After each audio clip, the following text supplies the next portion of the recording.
So we threw a mouse, and it was amazing. You could take a mouse and put a copper john or whatever you wanted down below it, and it was incredible how many fish would chase down a dead floating mouse down the Roaring Fork River and eat it. And it was just fun. And we called it Mickey Low. Mickey Low. Mickey Low. Why Mickey Low? Because you got Mickey Mouse up top, and you got something low down below it. Yep.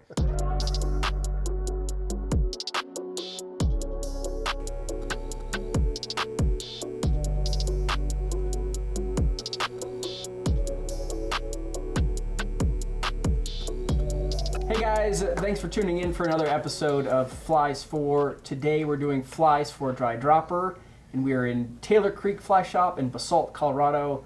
We've got Brandon Soucie and Will Sands, two longtime faces here at the shop, and we're super excited to dig into this episode. But first, I just want to talk a little bit about Taylor Creek and its kind of place and the Roaring Fork Valley and how special it is to Colorado. Anyone that's from the state knows how cool this valley is. You guys get to live here. We should all be a little jealous because you guys have absolutely fantastic fishing out your back door. Would you guys tell us a little bit about your home waters? Well, the Frying Pan, world-renowned fishery, lots of brown trout, which we love catching brown trout on that river. And then we have the Roaring Fork. So we have a tailwater and we have a freestone river, and they're both within, from Basalt here, 20 minutes from one another for great fishing, wading, and float fishing on the Roaring Fork River. Wade fishing on the Roaring Fork River as well, and on the Frying Pan. The Frying Pan's a very famous dry fly fishery, world-renowned dry fly fishing. So is the Roaring Fork, incredible dry fly fishing, and then year-round hatches. I guess with the Frying Pan, you get numbers of fish, and you can go hunt very large fish as well. As where the Roaring Fork, it's a, I guess, I'm trying to think of the word. It's a more average size. You don't see a ton of small fish, but you don't see a ton of really large fish. They're you all see quality, and they're all a lot super of quality hot fish. Too. Yep. They're fun to catch on the fly rod. They don't get caught as much as the fish on the Frying Pan do. But incredible fisheries. We have an even or mixed bag of what to go do during the day. So, yeah. You guys don't have to put the same thing on repeat, and it makes you a super diverse angler. Absolutely. And as a front ranger, it's nice that you're just a little bit out of reach for most of us for a day trip. Right. It's definitely a stretch for a day trip, and then on top of the Pan and the Roaring Fork, we have the Crystal that merges into the fork through Carbondale, and then the Roaring Fork dumps into the Colorado and Glenwood Spring. So 4 rivers in the one valley, all within 20 to 30 minutes of one another. And then you have the headwaters of the Roaring Fork from Independence Pass, all the way down to Glenwood. So you have high mountain stream fishing, that bubbles into Big Freestone River and just gets wider and wider, where we get to float pretty much from Carbondale downstream. There's some float opportunities depending on water levels from Basalt to Carbondale, and a lot of float fishing on the Colorado. So overall, just the 4 main rivers, ton of diverse fishing opportunities, not to take away from so many small mountain streams and creeks in the high country, and lots of high country lakes with some amazing brook trout and cutthroat fisheries. So it's easy to glaze over all of that when you guys have what you have for rivers here, which is 100%. It's not fair. It doesn't do it justice. It doesn't do it justice. And of those 4 different fisheries, they're all pretty darn unique too. Mm-hmm. It gives you a different look at that, and I think when we try to paint this picture for dry dropper fishing, I think it's kind of a perfect place for us to come do this, because they have different rules, they have different flies, and hopefully when we put together this whole kind of puzzle, anglers can kind of grab onto some of those different pieces for their own fishing. Absolutely. Yep, definitely. So Taylor Creek, can you give us some background how long the shop's been here and servicing the Basalt community? So Bill Fitzsimmons was the founder of the fly shop. He started in 1976. The reason it's called Taylor Creek is Bill had some cabins, and there's the Taylor Creek 6 miles up the road, and they were called the Taylor Creek cabins. So Taylor Creek's a very tiny tributary of the Frying Pan. The cabins were there. Bill started the original fly shop in the big cabin in the back. And then in 1981, he moved Taylor Creek down to Basalt here. The building adjacent to this building was the original fly shop before this building was built. Bill built this building and broke ground here specifically for the fly shop, the restaurant, and the offices above. And we've been here since about 1993. 93. It's every time I come up here, it's a must stop. And I think the whole culture of Taylor Creek is something to kind of celebrate too. You guys, the Tipsy Trout next door makes that a really easy place to have that kind of like home base for everyone to get together after fishing and talk about what worked, what didn't work, run through their day, all that fun stuff. And that was kind of Bill's vision. I mean, 20 minutes outside of Aspen, we're very much, near and dear to the big ski community of Aspen Snowmass, but it's kind of like we joke that's out prey fish. So after a day on the water, you come in, maybe pick up some loose leaders or flies that you lost during the day, prepare for tomorrow, or adjourn with your guide next door for a snack and a beer afterwards. Perfect. Right? And then you guys run a pretty big guide staff out of here too. We do have a significant staff, yes. And so with that, your goal is to send anglers out and have a good day fishing, right? And Absolutely. You guys all talk, and so when we get into the flies, I think it's exciting to know that these aren't just like personal picks, but also like kind of team picks for being successful out on the water too. Absolutely. And that's kind of one of the strengths of this staff. It's very tight, very family type staff. Someone struggles, today, they're commiserating with the rest of the guide staff, getting the insight of the where and the when and what happened. And it's inevitable, We love to go out on the water and we love to show people an awesome day. And sometimes the catching is bountiful and sometimes, it's more of a learning experience and see what tomorrow brings. We got out on the water today. It wasn't raining trout, but it also wasn't raining. The lower Snowing, snaining, raining. The lower river was off. I think it's just cold water temps coming in, and then them jacking the flows up. But when we moved up into the middle river, we definitely got into some fish up there. They were, yeah. It's kind of weird like that. It's always so stable right up below the dam because it's always a constant water temperature. And that's where the majority of our fish live up there, is right up there below the dam. And then you get to the middle river and then it's still more stable than the lower Frying Pan, and then your fish population does drop quite a bit, but there's still a lot of fish in the middle Frying Pan. And then when you get down to the lower Frying Pan, your fish population drops quite a bit. And then there it fluctuates more. It's more like a freestone, I guess is the best way to describe the lower Frying Pan. So when we went to the lower Frying Pan, I think it was just the flows coming in. It could have been the rain, the snow coming in. I didn't see a lot of fish moving. Many people, which was nice too. Well, that's the beautiful thing about the lower Frying Pan is you can actually go in the lower Frying Pan and have a section to yourself rather than battle fishing up there below the dam. Sharing a run with 2 to 6 anglers sometimes. So. Yeah, but as you said, there's plenty of fish to go around. Oh, absolutely. Which is nice too. Yeah. Well, cool guys. I want to get into some of these flies because what I see on the table in front of me really paints a pretty broad picture of all of the fishing we just talked about, which is really cool. So we're going to jump into some of the flies for dry dropper fishing. And as we talk about these, we've got a dry fly and a nymph, obviously, right? So something that's up on top. A lot of people, high-low rig, right? Yep. Something on top, high, and then something low hanging underneath it is really the essence of what dry dropper fishing is. And so we'll start with the dry and talk about the nymph, and we've got 4 different kind of rigs out here, or fly pairings, but they all work individually, and they certainly work in tandem. So Brandon, I'll let you kick off our first one. Okay, so my 4 flies that I chose 1 for the Roaring Fork in Colorado and 1 for the Frying Pan.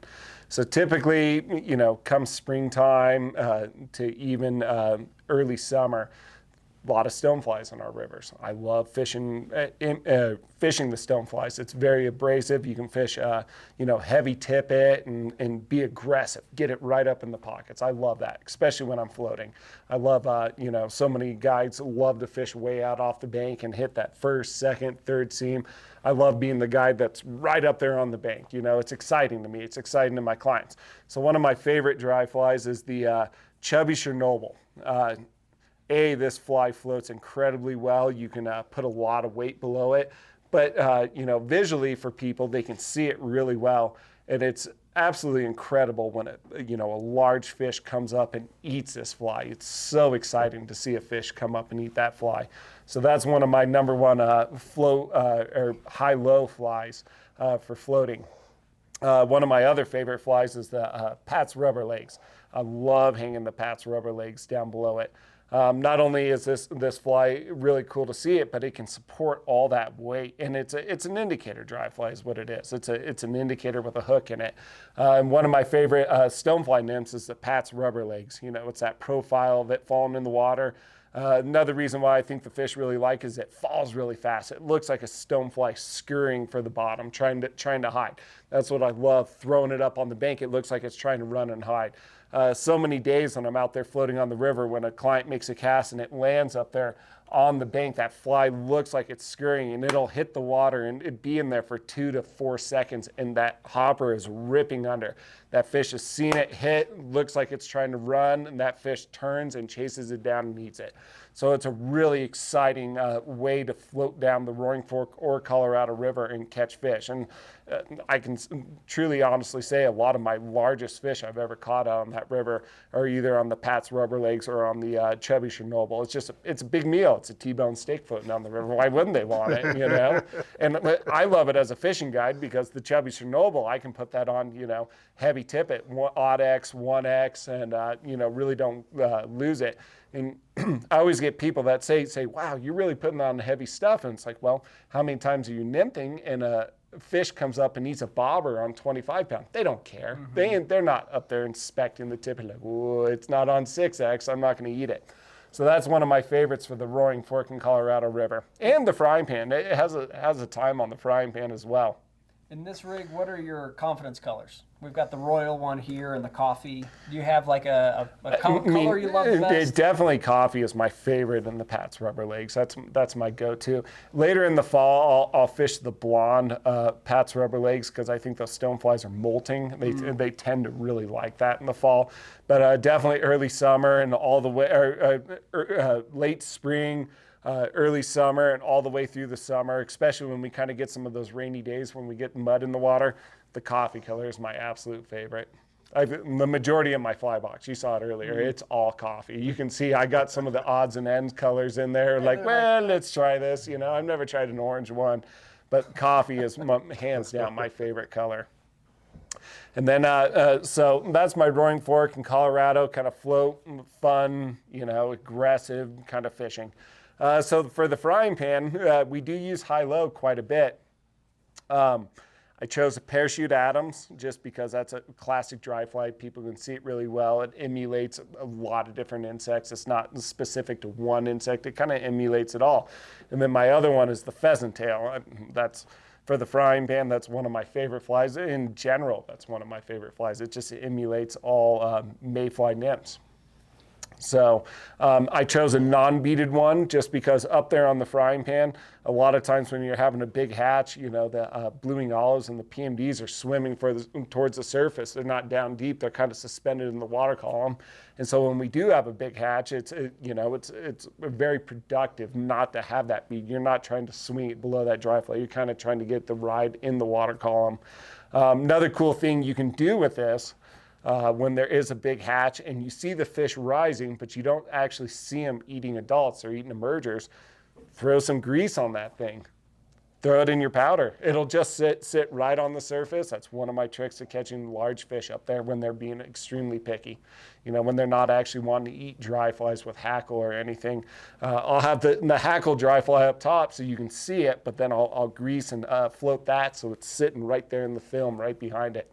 So he's been a big I producer think for that's me. one of those common misconceptions that it had. Like dry dropper has to be like a heavy dropper to like get down and deep. And I think it's awesome to be able to talk about something that's a little bit more technical, that offers a bit more diversity than just like go down to the bottom, please. Absolutely. No, on the frying pan, it's something I've seen when we have hatches up there, you know, when the fish are suspended and just eating below the surface. Put a no bead pheasant tail right behind it, you know, 6, 7x tip hit. It works really And well. on a good drift, something like that with thin tippet gets down pretty good. Like the hook has It's legitimate weight. Yeah, it's amazing how fast it'll fall even without a bead. You know, and in the frying pan, it's a shallow river, and our fish, we have so many fish up there below the dam in the middle of the river. They spread all out. You got fish in the middle of the river. You got them all the way going to the bank. So you can kind of tackle it all. But when there's a big hatch and those fish want to feed, they'll all get up off the bottom and be suspended, gorging themselves. So that's one of my go-tos. In the Parachute Adams, I've always loved that fly just because people can see it. You know, it's got that big white post on it. There it is. You can see it. You know, and a lot of times, you know, I tell people, you know, you can't see the pheasant tail floating behind it, but I always tell them, like, well, if you see a rise right behind it, you know, you want to lift on that. That's it. Moneymaker. It is, absolutely. That's awesome. Well, Will, what do you have in your box?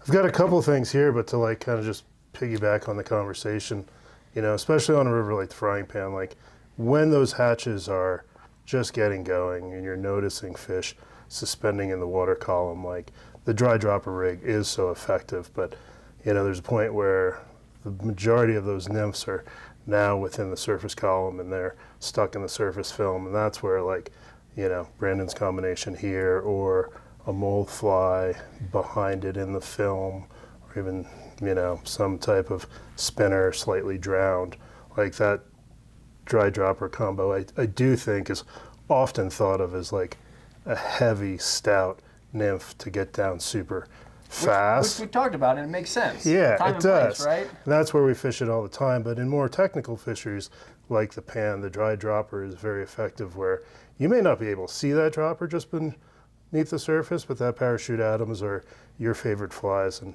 you know, we have just a small handful of pairings here. Like, if you open my box, this would be like handcuffed for me to just choose like the assortment that's on the table.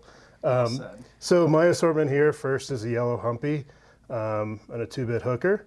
So, you know, just the yellow humpy is just a classic dry fly all the way around. Great in the high country. It floats really high for just a traditional deer hair dry fly with a lot of hackle and substance. So you can grease it up, put it in your desiccant, shake and bake technique. It's going to ride really high. Also emulates a caddis really well, and we have phenomenal caddis hatches here, specifically on the Roaring Fork and the Colorado. And then, you know, the double bead on the 2-bit hooker, you know, when we're fishing that traditional dry dropper, you're fishing tight pockets, whether you're wading up the bank, you don't have that long traditional drift that you would use an indicator rig. Your depth can vary from very short to very long, maybe depending on the length of that pocket or that drift you're expecting, speed of water, slow or fast. But the double bead gets down real fast in short, tight pockets. Humpy's going to float really high. You know, it's just a great attractor dry, but also a very good caddis dry, and that's why we like it here. If I need a little bit more substance, I just love the Amy's Ant. You know, very good silhouette for many different hoppers, floats really well. You might be able to go a double dropper, Frenchie, you know, pheasant tail with a bead. Again, it's heavy, gets into the pockets, just very, very versatile. Middle, lower frying pan, this is all applicable, but most of your freestone rivers, high country rivers, brook trout are going to eat this up. You know, rainbows from Aspen to Glenwood all the way down are going to eat a combination of this selection. I don't know if there's a trout in the world that wouldn't eat a pheasant tail. Like, truly, it's like a magic material. It's such a go-to for us, and you know, I think why Brandon also picks a pheasant tail specifically without the bead, and I would lean on a 2-bit hooker because it has black beads. You know, trout on the pan are so used to seeing so many flies that they definitely, flies that have a lot of flash and a lot of sparkle or gold beads, they definitely will relate to like, oh, that was a previously negative experience eating that gold bead. So we like really subdued dull beads or black beads or no beads on the pan specifically. And that same logic when it comes to like bead color, talking about that on a freestone, do you see those as attractor opportunities as well as like wanting to hide the bead in certain moments too? I think the fish don't see as much pressure, and the water is not as clear as the pan, and it's moving generally faster, so they have less time to make that decision. I mean, the Pats is great because it doesn't have a bead, but it's full of lead, so it's going to get down and in there and maybe not spook them. Late season, like late August, September, we'll probably usher away from, sparkle and gold. I mean, generally, my theory is on the bead is it's just weight. And when a lot of times when people are doing really good with beaded flies, it's just because they're not using enough weight. They're not shooting it. They're It's not kind of shooting a it in crutch there. for a lot of anglers. I don't tend to fish too many beaded flies. I will at times I will fish a beaded fly, but I tend to go more natural. That seems to work better for me a lot of the times. I feel like there's not a reason to say no to a natural looking fly, right? Right. There's like a reasonable amount of flash to it. But there are days where, a fly with a silver bead does so good. And you can't explain it. That's just fishing, Talking about the Duracell. Yeah, that's right. That's right. The Duracell. I remember 2 seasons ago, the Duracell, there was a month-long period. Oh, they ate that fly like it was going out of style. And I was just like, well, is it the purple body? Is it the CDC? And then kind of what I came down to it, I was just like, it's the silver bead, because then I tied other stuff that I tied and I put a silver bead on it and it worked amazing. I was like, but they're liking the silver bead, So in that instance, it worked really well. But I would say most of the time, I tend, unless it's purely just weight for me, and that's why I like it on the Colorado. I like beaded flies so much on the Colorado because I'm trying to stagger my flies in different zones in the water. But I want that weight for them to shoot in there as fast as I can. I'll use, whether I'm running high, low, or nymphing, I'll use a piece of split shot and then have tungsten beads on there so it drops in there. You get that real big 90-degree hinge practically. Yep. It works really well in that river. As where the roaring fork at times when the fish are on the bottom, I really want to swing in there.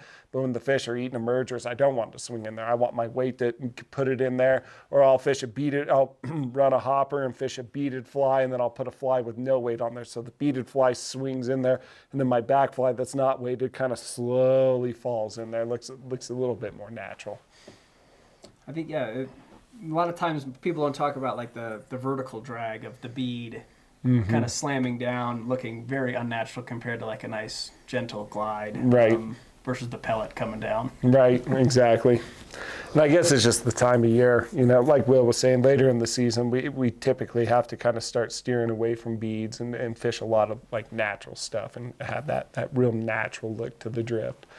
As where earlier in the season, the fish are so aggressive because we have just hatches coming everywhere that they're grabbing. And sometimes that can be a benefit, when you have those big hatches, to have something that just stands out in the crowd.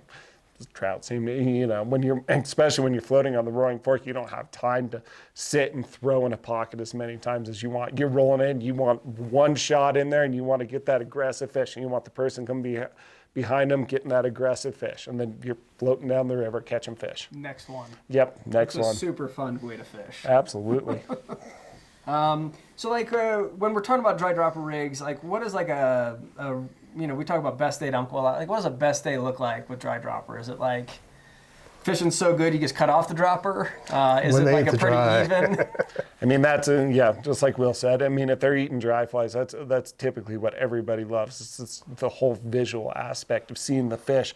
Whether the fly's floating down and they've seen it and they come up and they slurp it, that gets everybody going. Another really cool one is when that fish sees it and they turn and they chase it down the river, and you get to watch it going down the river, and they come and they commit. And it's a, dry fly, even if the fish doesn't commit, just for a lot of people, just to see that fish chase the fly down the river and then look at it. And that's the cool thing about these creatures, is they are smart. So it's so cool for them to recognize, like, oh, I've eaten that before, it's not good. So they'll get to it and they'll turn and steer away from it. And you're like, whoa, damn, that was a smart one. But I also think to that point, Russ, is like, as an angler starts to develop more and they get their predator senses going and they see below the dry fly. Too many people just look at the dry fly. They're not looking through the water column. You may see a fish suspended, and you can cast that dry dropper rig up and you can watch that fish eat that nymph, right? You can see it move to it before the dry even moves. And to see that angler like looking, watching that fish, the dry fly never moves and they set the hook, like you just see those skill sets develop in an individual angler. And it's like, cool, that's like next level predator. Well, this is awesome. I think there's a really great way to look at some dry dropper flies for different scenarios, different kinds of combinations. We're going to jump into talking about some technique for fishing this a little bit more and talk about like how to rig it, how to build it, because there's a couple ways to do it. Absolutely. So we'll jump into some technique here. All right, so we talked about this a little bit earlier on the technique side, but like, what are some of the water types you're looking for? You talked about like fast pockets from the boat being really awesome, or waiting even to just kind of like get a fly in there and have those two moving at the same speed. Like, what are some of the water types you guys are looking for that work really well for this technique?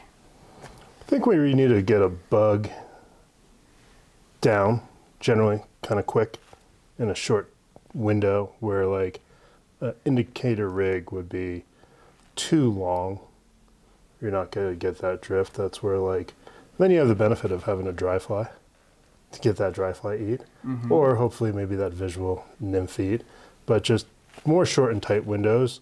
The boats move really fast.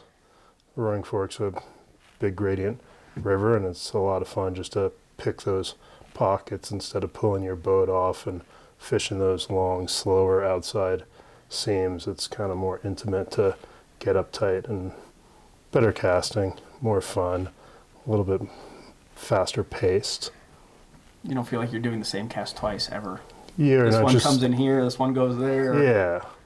Yeah, pick it up. You may miss or have to skip a pocket, because if you're trying to hit this pocket here as the boat's going by, you're going to miss it. So as you pick up, you don't look at this one, you look at that one, because the boat's going to be on top of it as you drop it in. If you try, you'll just be fishing behind the boat most of the time. If you're in front of the boat, you're going to be in the way of your partner in the back. But I love it when you fish behind the boat. But that's when you have two clients and it's a well-oiled machine. You kind of try to stagger it where one person hits that pocket and then the person in the back's hitting the pocket that the person in the front missed, and then they work well as a team. They catch a lot more fish that way. Boats having success. Yeah, boats having success. Yep. And as you guys are putting this together from from your perspective, I think there's two things when I think about rigging a dry dropper: the length of your dropper, and then like how you're actually constructing the rig. Can you guys talk about that a little bit? Sure. Generally, when I'm floating on the Roaring Fork of the Colorado River and I'm using the aggressive rig, the Chubby Chernobyl and the Pat's rubber legs, I like really short, stout, heavy leaders going to my Chubby. And the reason why I like that is, as I said earlier, if a fish is going to come up and commit, he's not looking at the size of the tippet. So I like to fish anything, 7.5, 2X leader, even I'll cut it back just a little bit. And the benefit to that is it turns over really well. It's aggressive because you're running, gunning, and throwing it in there. So for the hopper, I put it on heavy stuff. For the Pat's rubber legs, I like to put it on 2 and 3X tippet. I like it. So same thing, it's turning over, and same thing, the fish, they're eating a big meal, they're not looking at the tippet, it's not really affecting the drift of that. And that big heavy fly, when you are hitting the bottom, a lot of times you get it back because you have that heavy tippet. And then when you're catching fish, you can be really aggressive bringing them in. You don't have to fight them very long, and it's just more fast and efficient. As with the frying pan, when I'm running the Adams to the pheasant tail, I like to use typically a 7.5 foot 4X leader, and then to the 4X I'll attach a piece of 6X nylon for for my atoms here, and then below that, going down to my pheasant tail, I'll use a piece of 6 or 7x fluorocarbon. Depth between your dry fly and your dropper is just totally based off of your depth of your water that you're fishing. If the fish on the frying pan are feeding 6 to a foot below, usually I'll do a foot to 2 feet, so it has a little bit of swing time. As we're floating on the rowing fork, I'll run that stonefly, a foot and a half below it, so the stonefly looks like it's swimming, but I'll go anywhere all the way up to 3 feet sometimes. And so I can really, when it lands, it's up in the shallow water, and as it works down, it works deeper into the run, so I kind of cover the whole run. And how often are you adjusting those depths as you're reacting to what's in front of you? Are you kind of setting a fixed one and just working the fly to have it do that, or are you chopping this thing up or lengthening it out? I mean, I guess if it isn't broken, don't fix it. So if I'm catching fish, I'm leaving it the way it is. But if I'm not catching fish, then I will go through and adjust it. I'll say, I need to make that stonefly a little bit longer, and my dropper a little bit longer. But if I'm making it longer and I'm seeing fish higher up in the water column, then I'll shorten it up. And it's the same way on the frying pan. So you're making a lot of adjustments based on the reaction you're getting from Absolutely. the rig and from the fish. Absolutely. Yep. It was kind of interesting. A second ago, we were having a conversation when it came to rigging specifically for the more delicate dry drop. We were talking about fluorocarbon versus nylon. Nylon, fluorocarbon. Yep. What's the reason why? I like the invisibility factor of fluorocarbon. I think when you're talking about like 4, 5, and 6x, I'm running a nylon leader. But when I'm adding 18 or 20 inches of fluorocarbon, I don't find that the diameter or the weight, as has been argued in numerous magazines, and we could talk all night about it. I don't feel like a length of fluorocarbon is enough. And I might grease the first foot to help it float, but I like that 6 inches in front of my dry fly connected to the fluoro for the invisibility factor. I don't find that 4, 5, or 6 is going to dip too much to affect your drift, if at all. And when you're fishing gin clear waters, especially like the upper roaring fork or the frying pan itself, like I feel that invisibility factor with fluoro is paramount, whether you're fishing dries or nymphs. If you grease it straight to the eye, then the light's going to bounce off the grease and you're defeating using fluorocarbon. So you leave that last little bit. Just, about 6 inches in front, ungreased, but if I'm running 18 or 20, I'd have 12 to 14 inches greased to my knot junction. And I'll grease my full leader too, so it hits over. And as we touched, I think way too many people may, you can get away turning these rigs over with a 4 or 5x leader, but most people will tie this to 5x, and they don't understand why they can't turn these two things over. A giant heavy rig. That's where you need that 2x, that big heavy butt section. Energy transfer, all that good stuff. And then you like nylon. I like nylon. I've just that's the way I was taught when growing up here in the fly shop. Is when you fish nymphs, you use fluorocarbon. When you fish dries, you use nylon. I just think it gives me a better presentation just because it sits up higher. In a pinch, I have used fluorocarbon. It works just fine, but I've always used nylon. This is such a confidence category for people. I love it. Yeah. It's fun to hear about for sure. Yeah. Well, cool. I want to talk a little bit more on the gear side here. We could go on technique on forever, I feel like. It's fun to dive into, but I think is going out and experimenting with the rigs is 90% of it, and, Absolutely. and getting them wet. I think we talked about it a little bit, but we make a leader that I think is just perfect for this, our power taper, and it's a more powerful leader specifically to turn over that stuff. A worthy plug for that. It's made to make it easier. Longer, heavier butt section, mass to move mass. I mean, I'm sure you've seen it with clients when it's not rigged right. You might not even let them in your boat without making sure their rigs are right. Yep. But it can ruin a day. Sure. And end up really frustrated. A lot of twisting. If you're ever having all that crazy twisting, it's a good sign you're not heavy enough. Right. But I think the other really critical component that I want to hear you guys talk about a little bit is treating the flies and keeping them riding high. Absolutely, especially when you're fishing high-low, because that's your indicator. You got to see that, to see the strike down below.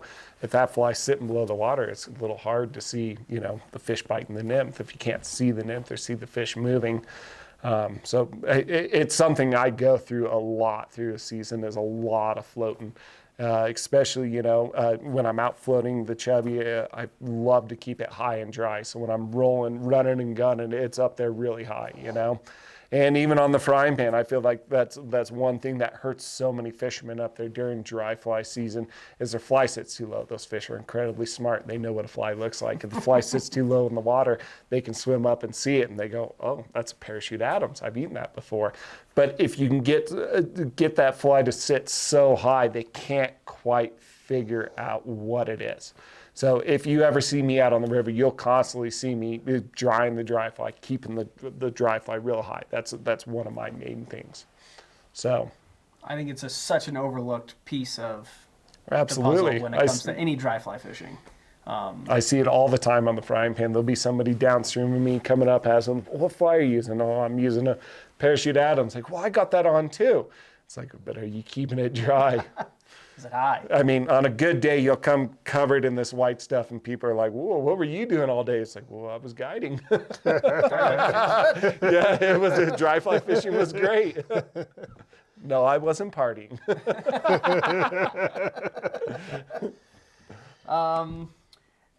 When it comes to treating dries, how do you treat like a hackled fly? Like we were talking about the parachute Adams. What's your kind of go-to with something like that? So generally when I get on the river, the first thing I start out is with a gel. Put a tiny bit on my finger and I rub it into the fly, and I always grease my whole leader all the way up. And then my second step is the dry shake. I love this applicator just because of that little foam patch in the top. So I'll put the dry fly in there, close it, shake the dry fly out. And I always pull it out, and I always take my dry fly and I fluff it. That's the fluffer is what I call it up here. So I fluff all my hackles out. Yep, it is a technical term. I'll fluff all my hackles. I'll rub all that stuff in. Seems to make the fly float really high. I think that's everyone I think thinks this is a magnet that doesn't work. Yeah. Which is what I've heard from so many people, but it holds the desiccant in there extremely well, and it allows you, like you said, to really like redress your fly. I have so many people, especially with CDC. It's amazing what it'll do with CDC. But any hackled dry fly, even a big hopper like this, I'll stick it in there and shake it. Then I fluff the wing. I run that and I really rub it in there. It's amazing how well the fly floats. And I've always get people that are like, oh, I always wondered what that was for. I'm like, yeah, it's the fluffer. You fluff it up. And then like something like a chubby, what's the go-to starting point on something like that? I think the same thing. I mean, I think, like I call it the shake and bake. We all tend to grease our flies, and you get that silicone grease base down. I'm a huge proponent of just the traditional dry shake. I've used both of these. The liquid is awesome. We didn't pull it off the shelf, but I always have a number of the shimmy refills in there. So, because people get to a point and they bring these into the shop and they're like, this isn't working anymore. Well, all the silica powder is gone, and you just have the granules, and the granules are just designed to punch the powder into the body and into the material of the fly. So I've always got a number of refills to refill my, it's miserable if you're out there at like 1 or 2 o'clock in the middle of a frying pan hatch and the dry fly fishing's rubbing it really on your shirt good. Frantically. Well, and that's one thing too. I think, usually this is your base, and it's one and done, and this is repetitive. Like, if you're fishing a big flat pool, you might get 20 or 30 drifts before you need to reshake your fly. If you're fishing really broken, choppy water, you might have to be shaking your fly every 6 drifts. I always keep them, we didn't pull this off the shelf, a little chamois patch. If I'm fishing very choppy water, I like to use a chamois to absorb all the moisture out, especially out of a chubby that can, this wing can absorb a lot of water. So suck it, squeeze it out, then duck in here. And if you're using this with this fly, you better have a lot of refills, because this chews through your desiccant a lot quicker than this chews through your desiccant, So you can run through your desiccant powder a lot quicker depending on, the type, size of fly you're using. I think once you start really committing to using this and like using it a lot and making sure your fly is riding high, it's really addictive. Like, Oh, you're yeah. Like, oh, I Lots of get stuff. bit so much more. So Well- you use this a lot. And there is like, you can read about it. I'm sure you could Google videos. It's been a minute, but when a dry fly sits properly on the water, like Brandon was saying, high, the materials, the hackle, the tail, they cast actually points of light in the surface film. And those trout actually see those points of light. They don't necessarily always see, like, so to Brandon's point, like when that fly is riding low, that fly is not casting those points of light like the natural insects' legs. The whole and- thing's kind of a yeah, so the point of light theory is very interesting in the theory of dry fly fishing. Any other thoughts you'd leave people with as they go out and, you know, summertime's the perfect kind of opportunity to fish the dry dropper, the high-low rig. Any kind of closing thoughts you'd leave them with? I mean, it's all trial and error. I mean, that's how I learned all this stuff. I learned my confidence flies just from going out there and doing it and go, wow, that fly really worked. And wow, it worked again. And that was, you know, where it all kind of stems from. And then, you know, once you build that confidence and you keep doing what works until it doesn't work, and then you have to go back to the drawing board. So typically what I tell people is, you know, be very observant of what's going on in your surroundings, watch what the fish are doing. And, you know, you may not see stoneflies coming down the river, but you may tie one on and catch a fish, you know. And we always say, you know, the first one's a fluke, the second one's lucky, the third one, you know what the fish are biting on. Keep running it. Yeah, there's a proper time and place for an indicator rig where you have to be a little longer and a little deeper, but generally, like throughout the summer months, you have fairly consistent active hatches, and just because you're not seeing stoneflies during the day, it doesn't mean they were not out last night and not coming out again tomorrow evening. So when the fish are used to hatches, you know, they're starting to look up, they're starting to suspend more, and they're more in tune, and the dry dropper situation really is a very lethal tool, you know. But if you're not having fish in the middle of the water column or coming up to the surface or looking at your dry fly and you're just blanking and blanking and blanking, this may tell you, you know, it's time to go back to traditional nymph indicator rig or streamers or some other mythology. Well, awesome. Where can people, if they have further questions for you guys, where can people get a hold of you?